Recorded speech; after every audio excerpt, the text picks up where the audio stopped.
Hello, welcome. Hello. Um, Hi, Trey. yes, well, hi, Wilson. Welcome to our webinar, and welcome to all our audience members today. We're very happy today to have Maestro Wilson join us. In fact, it's very funny because I think the last time we saw each other was a few years ago in Berlin. We had a coffee at Alexanderplatz.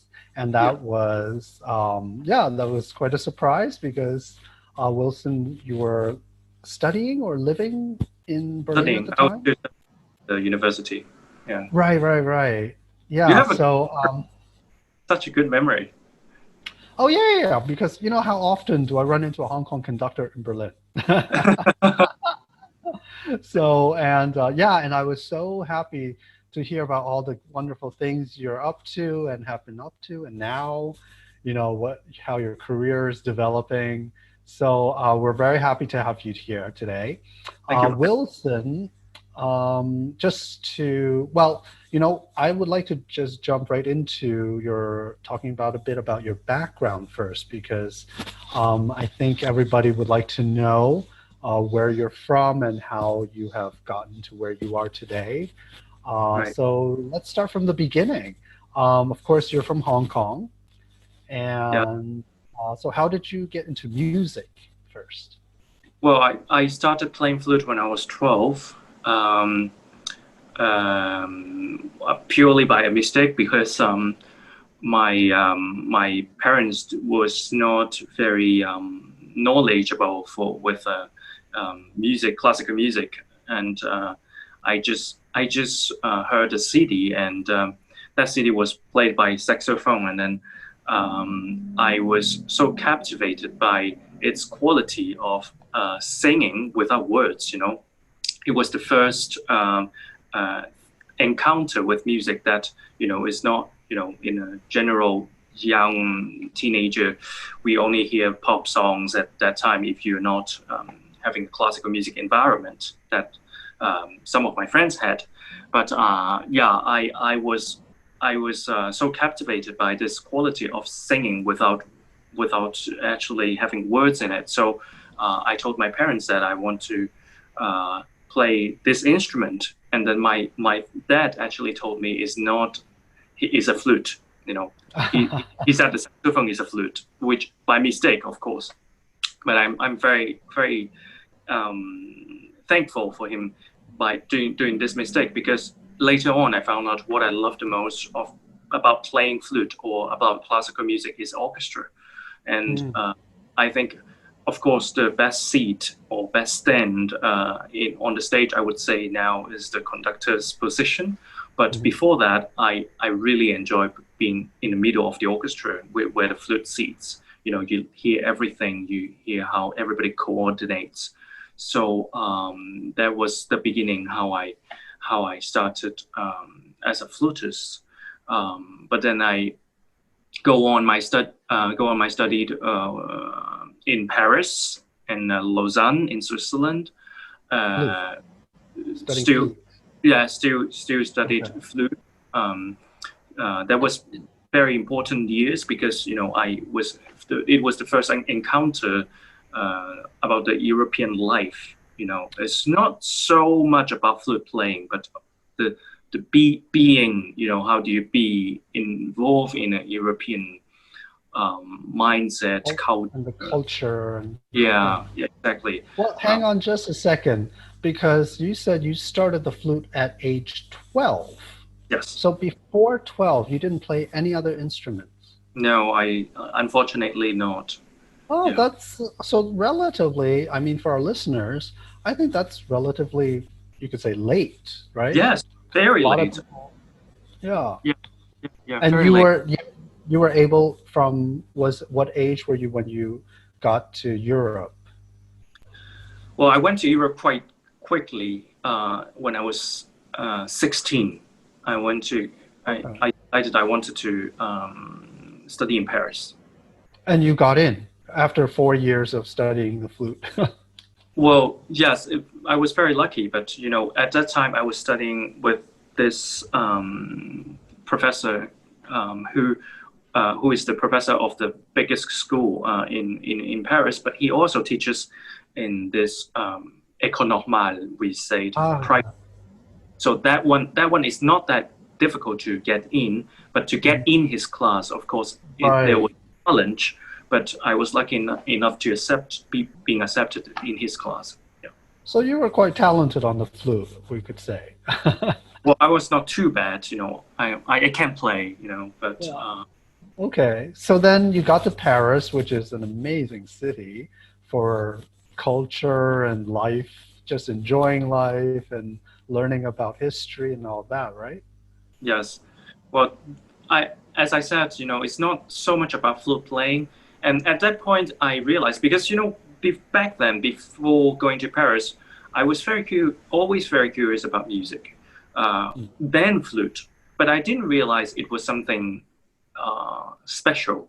But when I went to Paris, I was always very curious about everything around music, life of the composers and comparing to my classmates, for example, my classmates always found me a little bit crazy. Even my French classmates, they thought I was trying to think too much. Or trying to dig in too much when just playing a simple flute piece, So I had this kind of problem, or later on I would say quality, but I couldn't really. This was the point that I realized that I couldn't really suit into just purely being a flutist. So the bigger picture, let's say, of the music world really grabbed you. Yes. I mean, what a place also to be inspired, right? All the famous composers, were you able to visit some of their homes or places that they were like who? Well, Chopin was spent a lot of time in Paris, and also knowing the influence of Nadia Boulanger.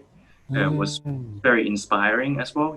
This kind of information was not so appealing to my friends elsewhere. But being in Paris, I was able to very naturally.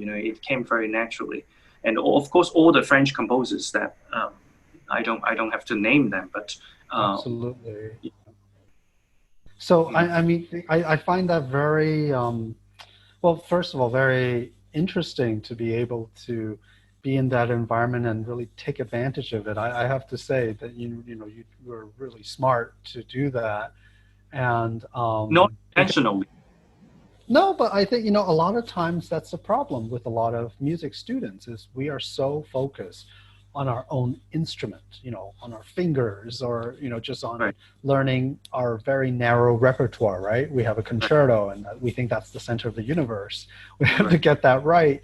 And we forget about the history behind the music or the cultural influences like you mentioned.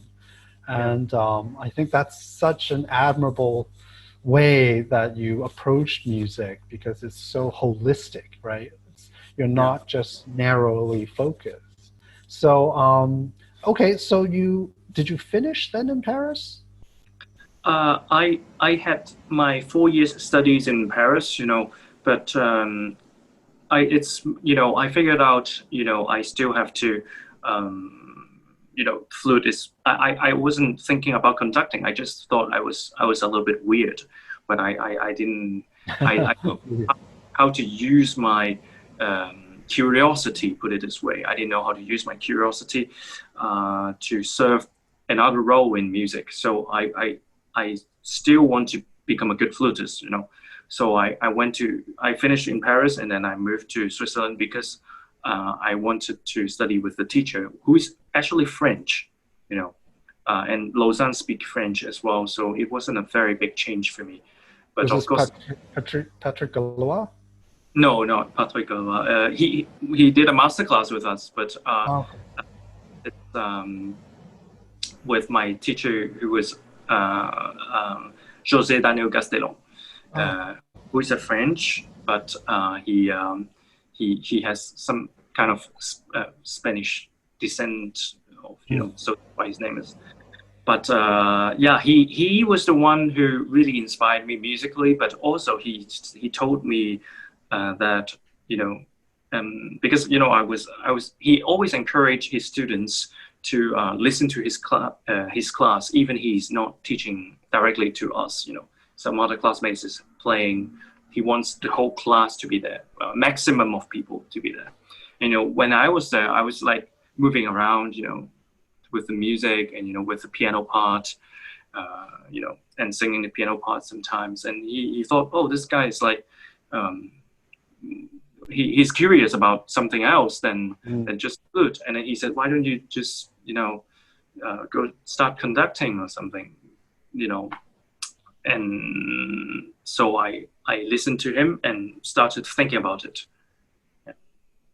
Oh, so I mean, was it never in your mind before, or were you already a bit curious about conducting? I was curious, but I thought it would be really, really difficult for me. And I didn't.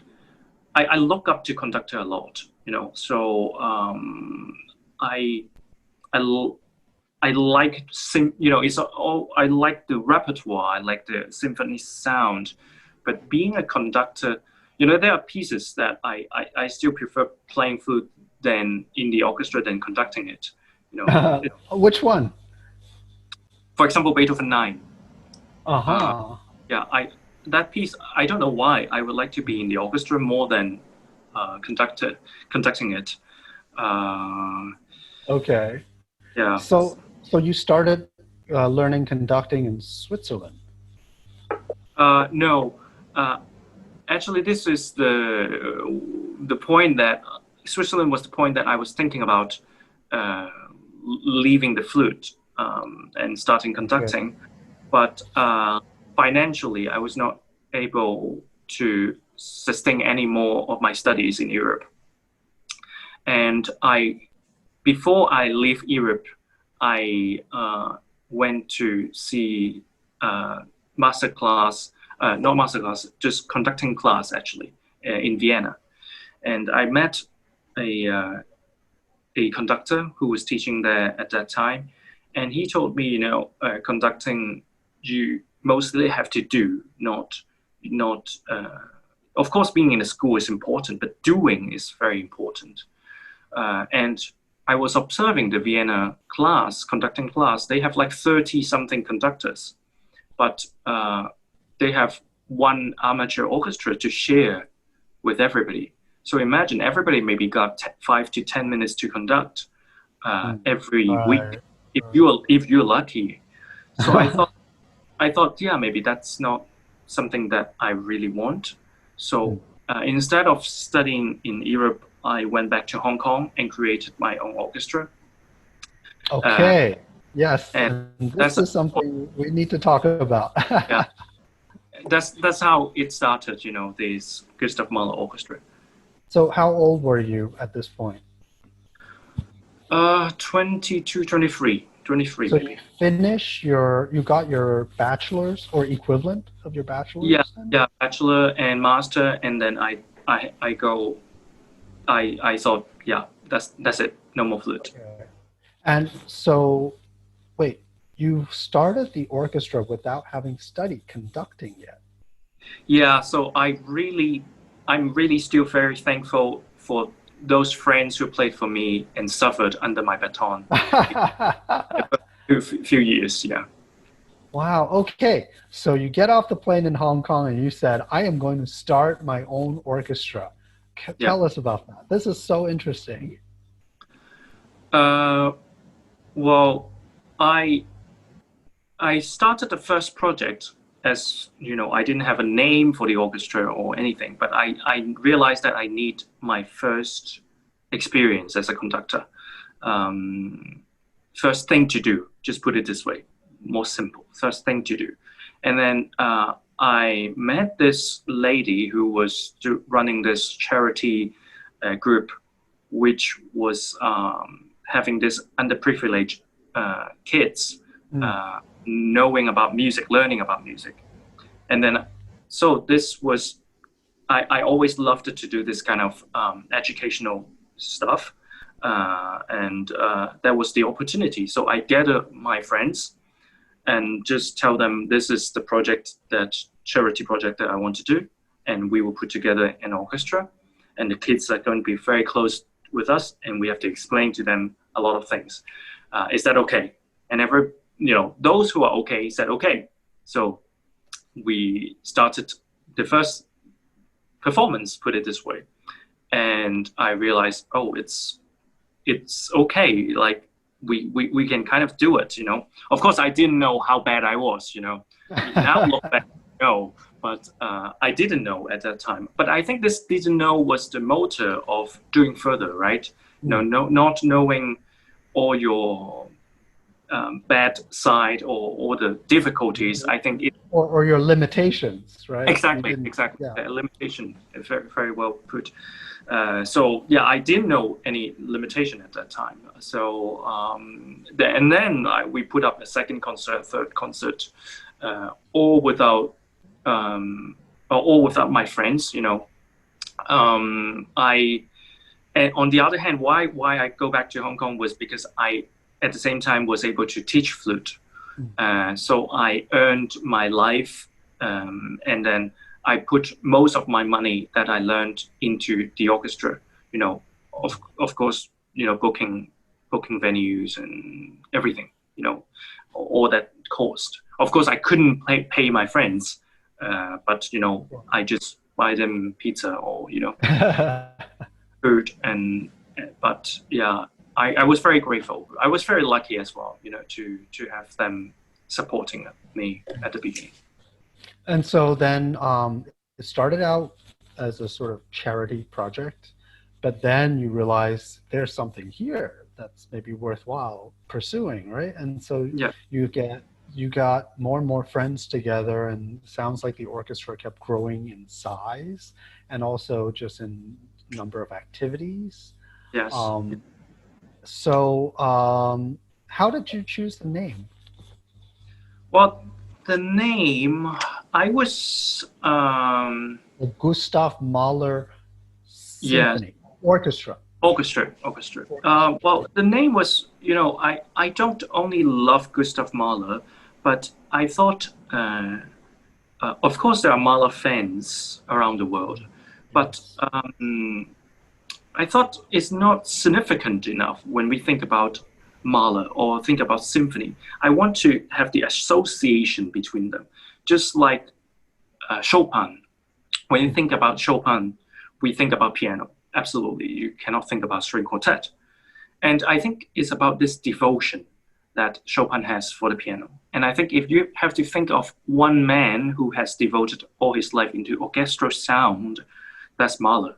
Of course, Bruckner as well, but Bruckner is less known, and he didn't really explore the limits of the orchestra, given that Mahler wrote his Eighth Symphony with a choir and singers and blah blah blah.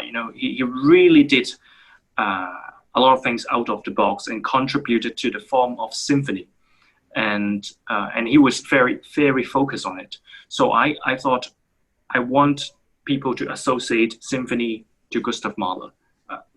A little bit like a promotional, educational purpose, Mm-hmm. Mm-hmm.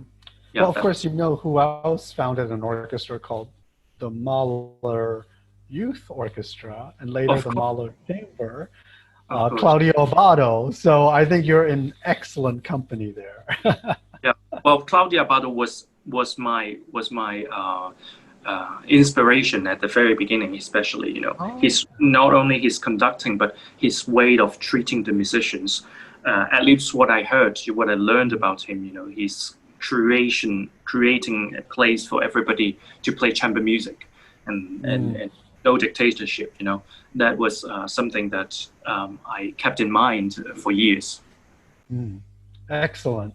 So, okay, the Gustav Mahler Orchestra starts. It's this, this birth of this orchestra is starting, and you are active in Hong Kong doing it. And then what happened?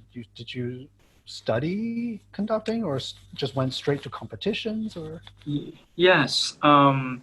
I would say the most important for my growth of as a conductor, technically and as in learning the culture of conducting was the first time when I got it selected for summer festivals. I was in the Pacific Music Festival for one summer and 2 times in the Aspen Music Festival, and I was able to get into this festival very luckily. Into their very competitive conducting program, right? Yes, but I was going to say I was very thankful to the orchestra that I had. I mean the Gustav Mahler Orchestra, because every concert we have some video footage, and I was lucky enough to have good enough video footage to present myself in this kind of festivals. And as you said, it's very competitive, and I was actually quite shocked that I was being selected, because I never went to a serious school to study conducting.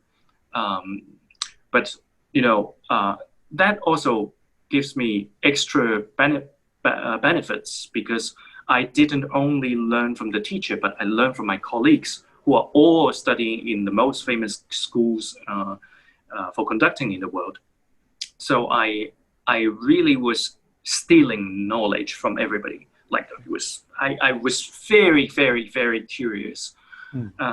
And I think for conductors, it's very interesting that it's very different from instrumental, because it's in conducting teaching, all the conductors have one very similar thing. They don't want to try to get too personal, because at the outcome of a conductor, I think is to develop your own very, very strong personality, and you have to persuade people to go with you.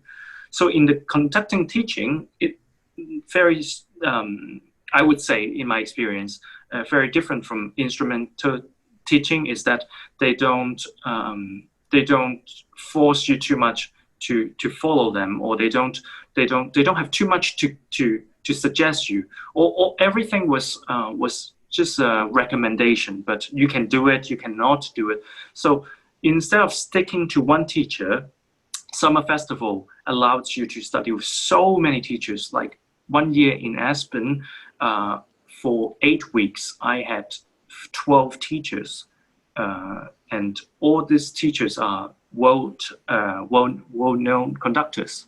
And when you say teachers, then I mean having 12 in one summer. What Yes. did they tell you at those sessions? As I said, or musical, or any sort of things, but all recommendations. Like they would, because we have, and in Aspen especially, we have a orchestra just for conducting academy. We were 12 students, and each week we have a concert. So we have 8 concerts. After the summer, we would done 8 concerts. Of course, everybody maybe conduct one movement of a symphony. And sometimes it's very funny. They would divide a very long overture into 2 persons. So there's this transition, embarrassing transition, like after 8 minutes, someone has to go onto the podium and you have to get down. That was the fun experience. But yeah, the teachers some of them would like Robert Spano, one of my biggest inspiration. He's extremely good at baton technique.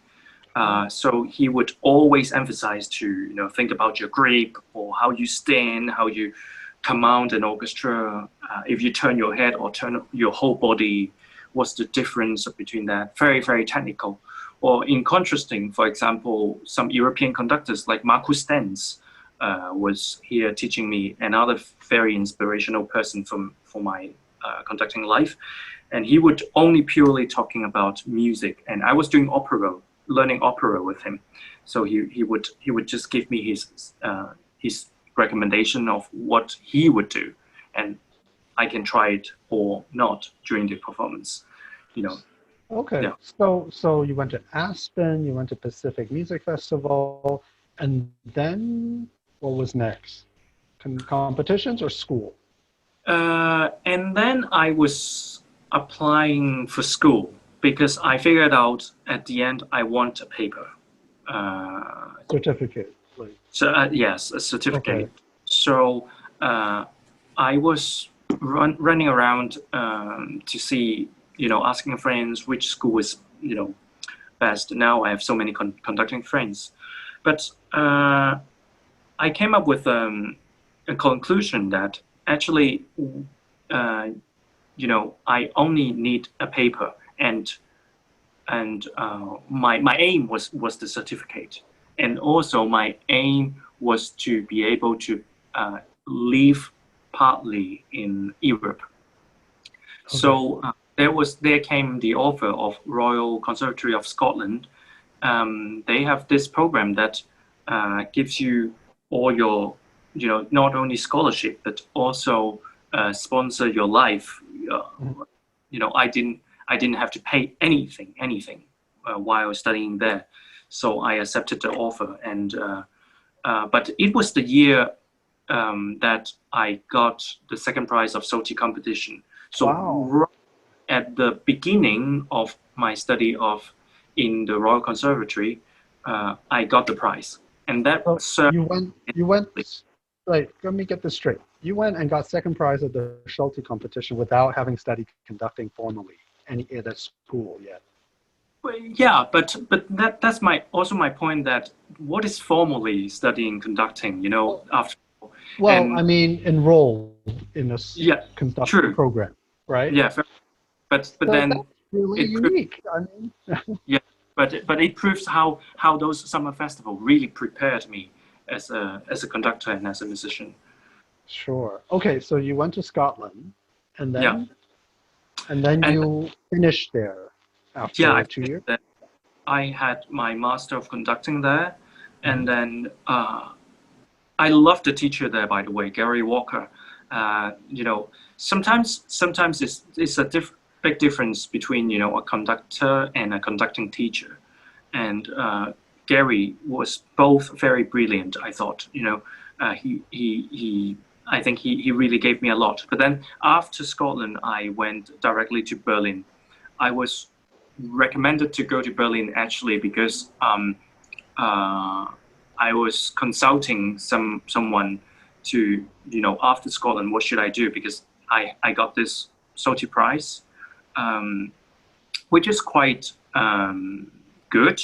But at the same time, that was the point. I understand that it's not you got a competition and then your life would turn from night to day. It just stays the same, basically. Maybe there's more opportunity here and there, but that's it. So I had to accept the fact, but also I wanted to try if there could be more opportunity for me in Europe. So that's why someone recommended me, why don't you study in the UDK in Berlin. So that's what I did. Okay, and then you did more competitions, right? Yes, and then I went for more competitions because eventually I found, competition is a very strange thing. I'm sure you know better than I do, but I was the one who had to discover it in my way. No one told me, and the struggling was, it's so much about who you know or who really talks about you than if you win something. Because I won second prize in Solti, and there was a lot of things promised in the application which didn't happen, and I would never know why, and I could never ask the competition, hey, you should give me those things promised. Of course they gave me the prize, money prize, but there was the money was the least important or least interesting. You would agree.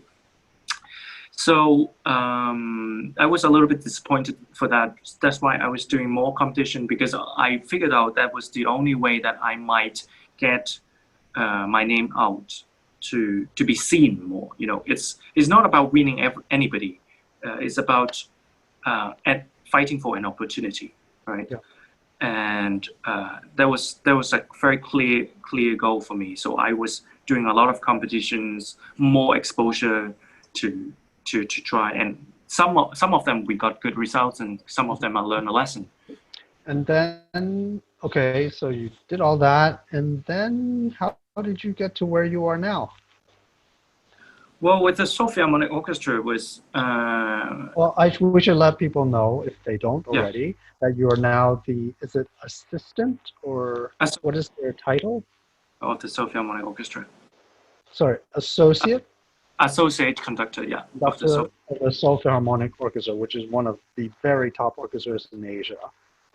So you were telling us about how you came to be there? Yeah, this kind of top orchestra is normally, in the normal case, they don't open the audition for anybody. You know, they just either the maestro handpick somebody, or they have some kind of close invitation audition that, you know, this guy know that guy, okay, let's try him, you know, that kind of. But because of Maestro Myung-Eun Chong left the orchestra, and there was no music director, and they were trying to do everything very fairly, so they decided to open this very good spot for any young conductor internationally for application. Then I simply just applied, and very luckily I was chosen by the orchestra for this job. So that's why. Great. Yeah, you know what? I'd like to, at this point, since we've heard quite a bit about, you know, your background, have you gotten here, I'd like to go straight to a lot of questions we have from our very interested audience members, because a lot of it, I think, has to do with some of what we covered, and I think maybe we can go into more depth with it. Sure. The first several questions, I think, has to do with probably, you know, we need to hear from your experience. For example, what are some common misconceptions about conducting?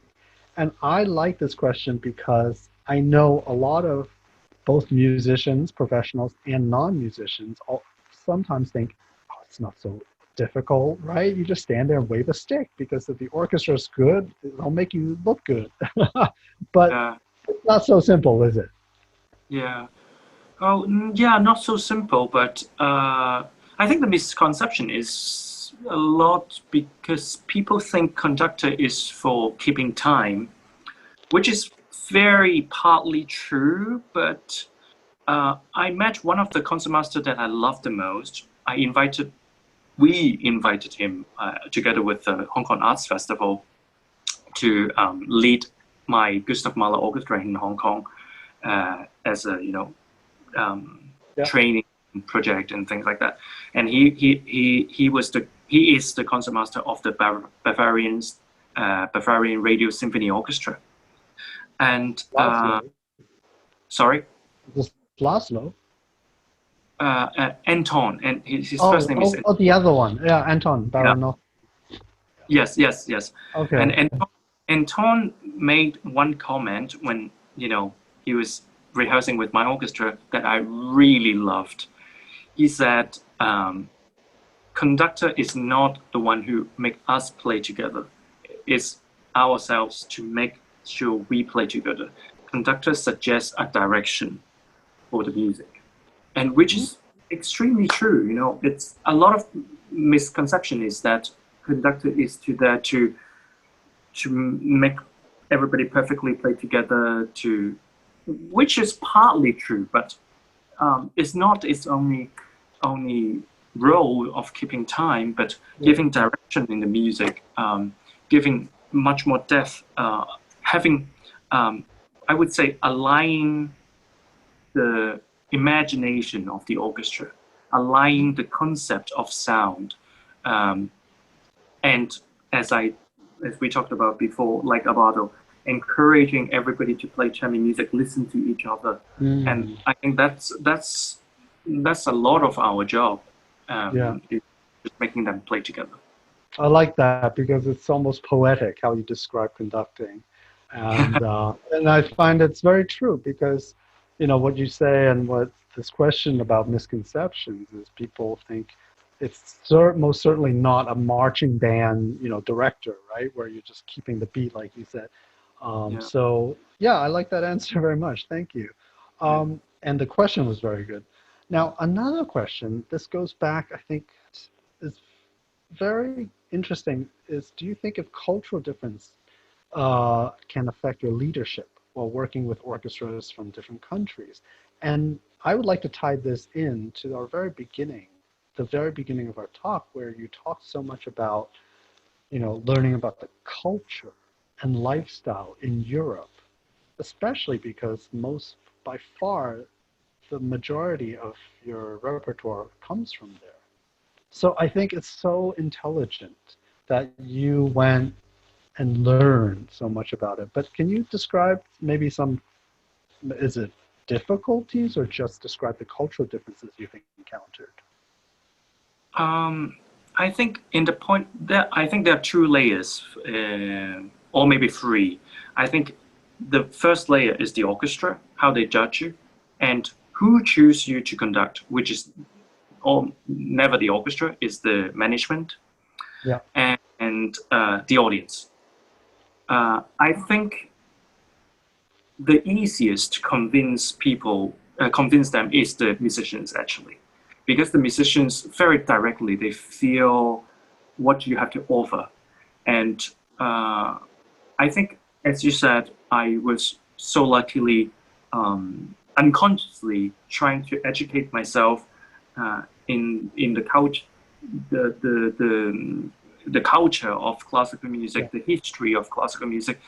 Um, which really helped to convince the musicians in front of me when I have to conduct it. But it's true that there is this difficulty sometimes. We still wear an Asian face, and Mm. the first impression could be judged by that. Especially when I talked about the second the second type of people, the management. I found it quite difficult to convince them, to be very honest. And the audience, a lot of them would be easily to be To win convinced. them over. Yeah, win them over. Yes, especially if you have the orchestra with you during Mm. the performance, right? So but for me, the most important, I would say, the most satisfaction is, of course, having the support from the musicians and they agree with what you do, Mm. and that a lot has to come with the backbone of the culture and also the language. You know, I people know that I was living in France from my biography, so you know I have to keep a certain standard of speaking French. And Mm. you know, I'm very curious about learning German and Italian, and you know, to think about the words between words and music. What is the relationship between music and language? Because music is Yes, an but I absolutely. think it's very connected, and to use that for making music is very important as well. Mm. Great. Yeah, it's so true what you just said. Language, the connection between language and music, and I think that goes straight to the question about the cultural difference. A lot of times, it's Yeah, learning how to communicate with this foreign culture, isn't it? Whether yeah, it's through their language or the music. yeah. So now this is very interesting because I'm also curious. What were some of the biggest difficulties you encountered when you set up the Gustav Mahler Orchestra? Because I think a lot of people could learn a lot from this. Uh, well, I guess, I mean, there's the obvious funding, right? That's all yeah, everybody yeah. encounters that. I guess there's a lot of fundings and also a lot of disappointment of all sort of disappointment. You know, you get a lot of disappointment from everywhere. Actually, it's like Even when we started, we didn't have now we pay our musicians fairly, but before we didn't have money, so it was a little bit like helping each other, or they help me, that's concept. And not everybody was willing to help you when you don't have a big name or when you don't have convincing biography, but I think this kind of disappointment, I think could be overcome if we got compassion. Like I try to put my how do you say, your head into others' head? No, put yourself in other people's shoes. Yes, put yourself into others people's shoes. That I understand that the funding was difficult for someone to give so much money. I understand that the musician has a family to raise, so that you don't get too disappointed that you give up. And so, but I mean, tell me if I understand it right, because disappointment sounds like it was a big, well, let's say difficulty you encountered, but do you mean disappointment as in, I imagine you were running all over the place, talking to as many people as you can, and perhaps a lot of people promised things or sounded like they were on board, right? Yeah. But then in the end, not everybody delivered on their promises. Yes. Is that what you mean? Yes, absolutely. Yeah. This disappointment. Yeah. Yes. No, sorry. So, I mean, I guess in that sense, what got you through, can I ask, would be that you needed the right attitude to say, you know what, you cannot expect everyone to deliver on their promises because this is a difficult project to begin with. So you have to have the right attitude and say, we'll take what we can get, but we'll keep fighting. Yeah. Is that what happened? Yes. I can imagine you doing that. That's why I could. Yes, it's absolutely what I do. And that's because I used the word disappointment to put, to describe all the difficulties, because the difficulties really come from a lot of things, from venue booking, if the LCSD is going to give you the venue, and why are they not giving you, or why this musician is not willing to play with me, why not this project, or why he said he would attend 4 rehearsals and then he turns out just was there for the concert, all sort of disappointment. But I think having the heart of compassion to understand people, why do they make certain decision, really helps me to keep going. And I think it's like any kind of, not only music business, anything in this world, if you don't give up, you finally get there, right? Absolutely. Yeah. So, I mean, so you really adopted the right attitude and perspective, let's say, in the end, because everybody, we can't account for other people's behaviors or the reasons they behave the way they do. But I think you had a very healthy frame of mind in order to be able to execute and establish the GMO. Which, now that I say it out loud, sounds like genetically modified something, right? Yes. Okay. Well, I think certainly that is something that a lot of people, if they are going to set out to do what you did, will have to be prepared for. Now, this is a common question that we get a lot, and I also like how you were saying, do you treat a performance and a competition differently? And I think we already talked a bit about that, which I think you have a very healthy attitude towards. About yes, as we talked about, I think competition is about having an opportunity to show yourself, and is not about beating anybody or even beating yourself. I don't think is is to prove anything, but you know, but in the conducting wise, I try to be as honest as I can as a musician. Though it's true, it's a very different situation, which I always complain to competition organizer when I get, closer with them after winning some prize. I always complain that the situation is quite different because we only have 20 minutes to show who we are and to rehearse this piece, while in the real situation it's not like that. Yeah. But I think it's also how you adapt your mindset. Being honest means that I think about, okay, I have to rehearse with the Philharmonic with Mozart overture, just 20 minutes, and then I have to conduct another symphony, for example. And then it's true that I only have 20 minutes. So what do I do in this 20 minutes? That's how So you take basically, like you did with all your other experiences, the competition as an opportunity to practice, right? To learn, to gain experience. I that's a great way of thinking about it. Now we have a bunch of questions getting into the nitty-gritty of your conducting.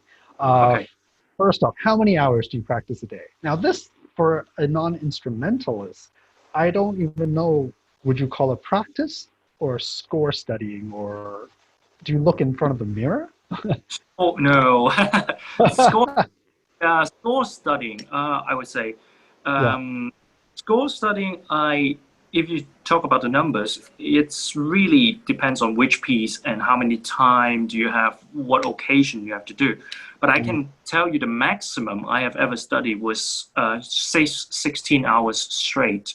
In one day? In one day, yeah. Was it a Mahler symphony? No, not even. Maybe. I forgot what was that. But certainly something off. Okay. Yeah. Now, because sorry, go ahead. Yeah. Go ahead. Go ahead. No, because we have a follow-up question from someone else about what is your process of score studying? How do you arrive at an interpretation as a result of your score study? I see conducting as truth-seeking. The truth is what the composer meant, of course. And I also consider the truth is a landscape that we don't really interpretate, but how you see, it's just how you see it. Of course, we see interpretation, but interpretate not in a way that you're not thinking about interpreted. I don't know if I'm making any sense.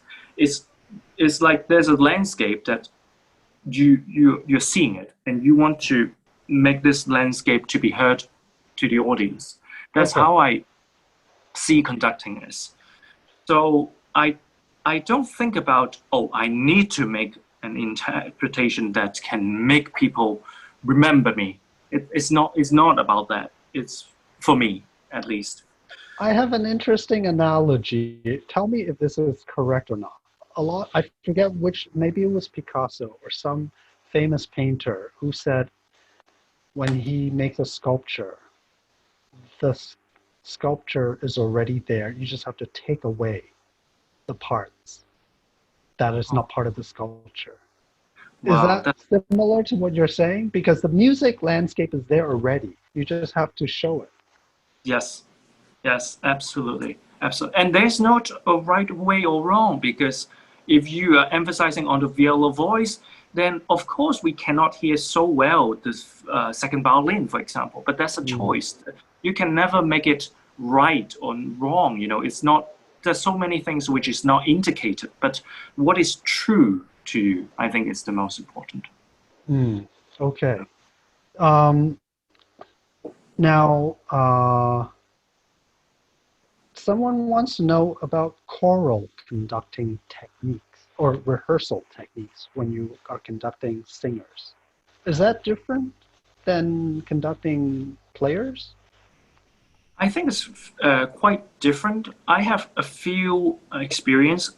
much fewer than orchestral conducting, because as I told you from the very starting point, what amazed me about music is there is no words, but extreme lyricism and emotion. So choral works was, of course, I love it, but it's not my main thing. But when I had to conduct chorus, I think knowing the language is extremely important. I had experience to rehearse a few choral for another conductor when I was being an assistant, and also I had performed with some choir. And every time I spend most of the time in the word in the language itself. And of course, I benefit from being a flautist that I breathe when music happens. So breathing was a very essential thing to do. And I think most of the singers that I have worked with appreciate the fact that I breathe with them. And by breathing, you know where to take time, you know. Yeah. So yeah, this is great to hear, because instrumentalists actually need to learn these things also, right? Yes. It's because the breathing is in music, no matter you're singing it or playing it. If you're not breathing, if you're choking, for lack of oxygen, your music is going to sound like it, isn't it? Indeed, yes. Yeah. Quick question: do you still play the flute? Yes. You sometimes. do? Oh, okay. Yeah. Do you find it helpful? Sorry? Yeah, especially coronavirus time. Okay, great. Now, we have, wow, they're just flying in, these questions. Let's see. We have two questions about seeking your advice for young people who want to be conductors. But I think what we talked about before was already quite helpful, which was that even though you didn't start off in a conducting program in a school, you got a lot of experience from your own orchestra, which is a great way to learn conducting, isn't it? Making mistakes, like you said, not knowing your limits. You can do anything you want, and then also observing great conductors, right? Because they say, if they want to be a conductor, what do you suggest? Well, you already gave us several excellent examples. Start your own orchestra, go to summer programs, watch other conductors, observe them, and everything you mentioned. I think they're all very helpful. If there's something else, I would say is maybe looking at your background, there isn't just one way to become a conductor. Yeah.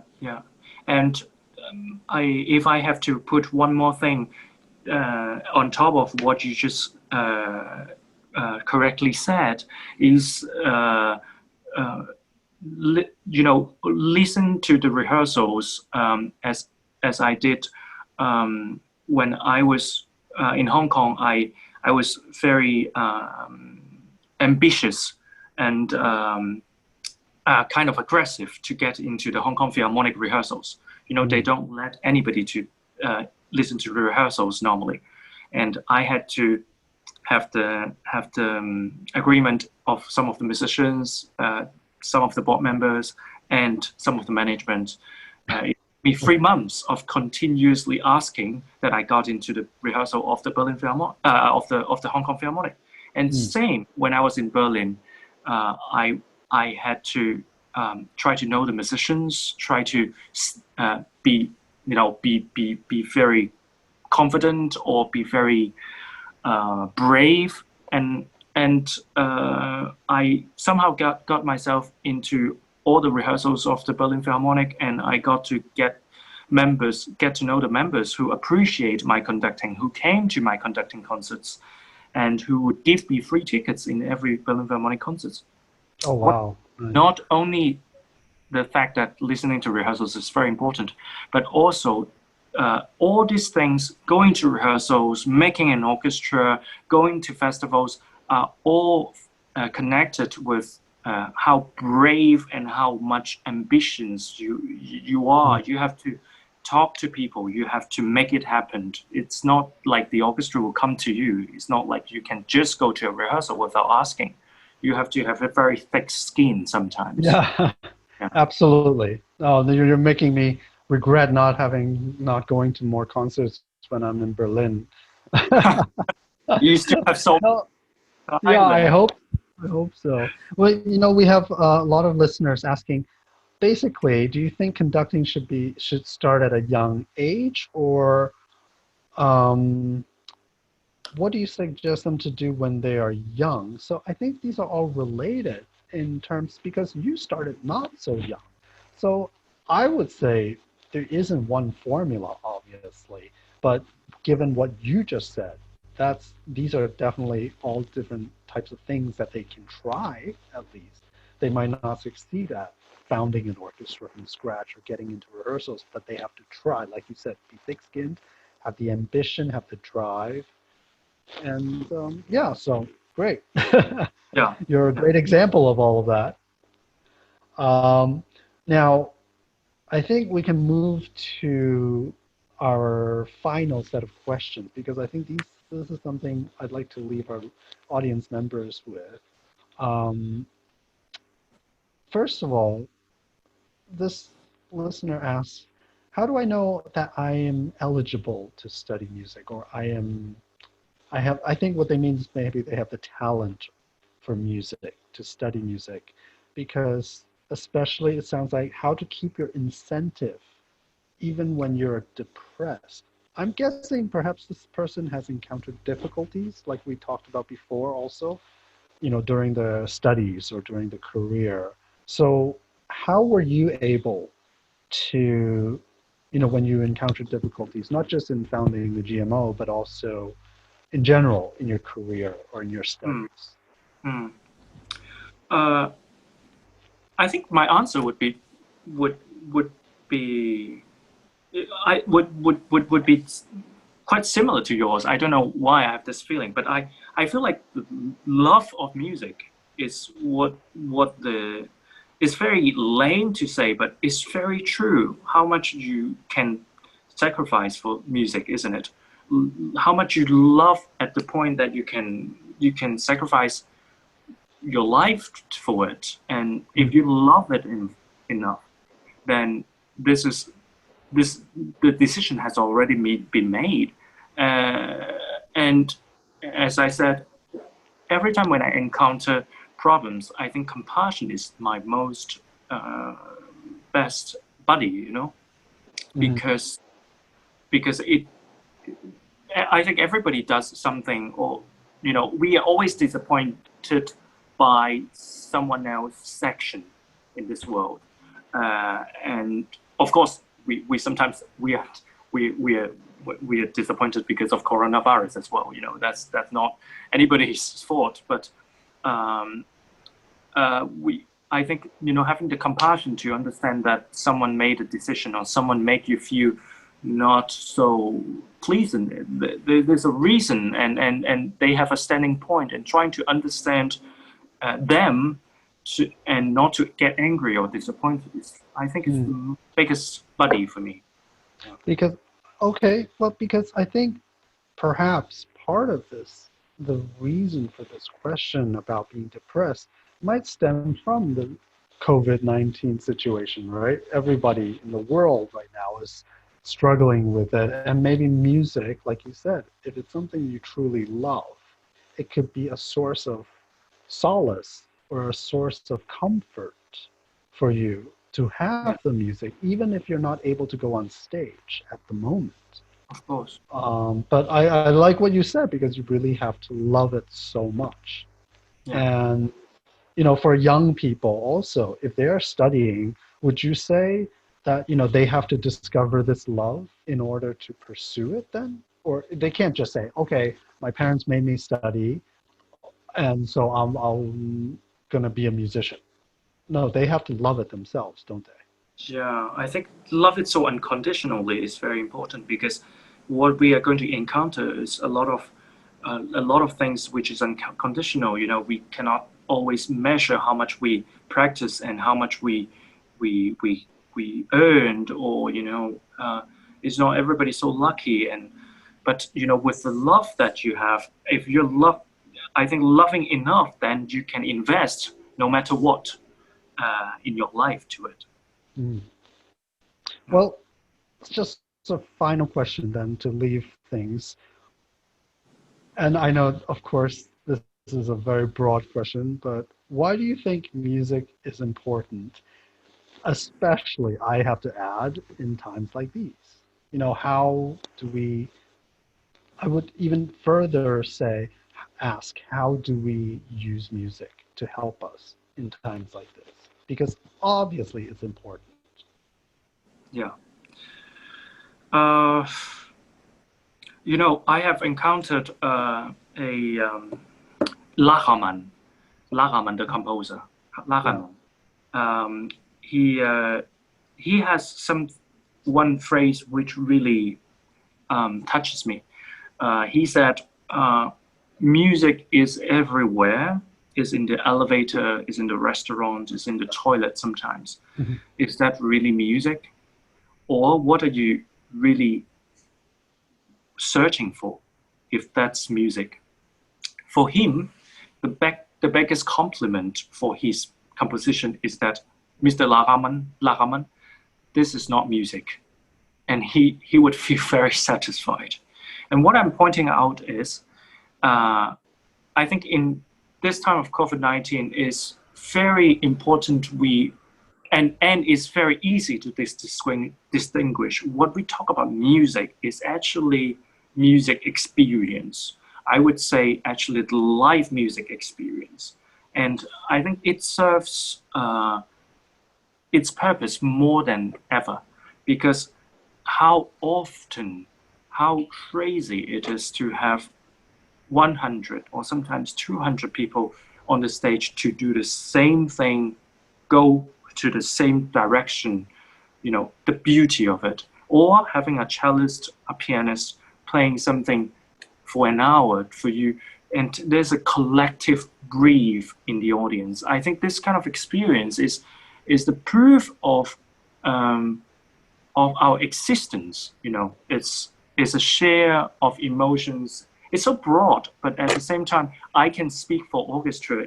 I think the beauty of orchestra is crazy to see 100 people doing the same thing, going to the same direction. It's actually not only the art of music or art, but it's the art of collectivity, doing something together, to see a perfect world. Because the perfect world, it would be like this. When we talk about being environment protection, we want everybody to do the same direction. Then it will be fixed, right? When we talk about global warming and things like that. And I think on the stage of 1 hour of a symphony, seeing 100 people doing the same thing is an ideal world that we all should look forward to. So it's not just music, but it's the experience. That's for me. That's for the biggest lesson I have learned from the COVID-19. Nicely put. I think, from what I am hearing you say, it seems like music can be a source of hope. Indeed. For a better world, not just in the music world, but in our lives, in all of our lives, right? Yes. And there's no better way, really, to express it than in, like you said, this 100, 200 people doing the same thing together in a collective. Mm-hmm. So, I think that's a great way to end our talk today, because we all need a bit of hope.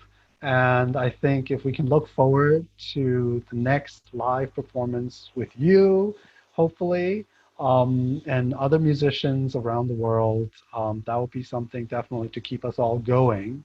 Yes. Personally, I hope we get to meet again soon in person, perhaps even make some music together. And so thank you very much. I think thank you for having. It's been absolutely wonderful for myself and for our audiences. So I wish you all the luck, and I hope you can get back on stage soon. Yeah, thank you very much, and good luck to you too, Trey. Thank you. Thank you. Okay. Bye bye. Bye bye. Thank you.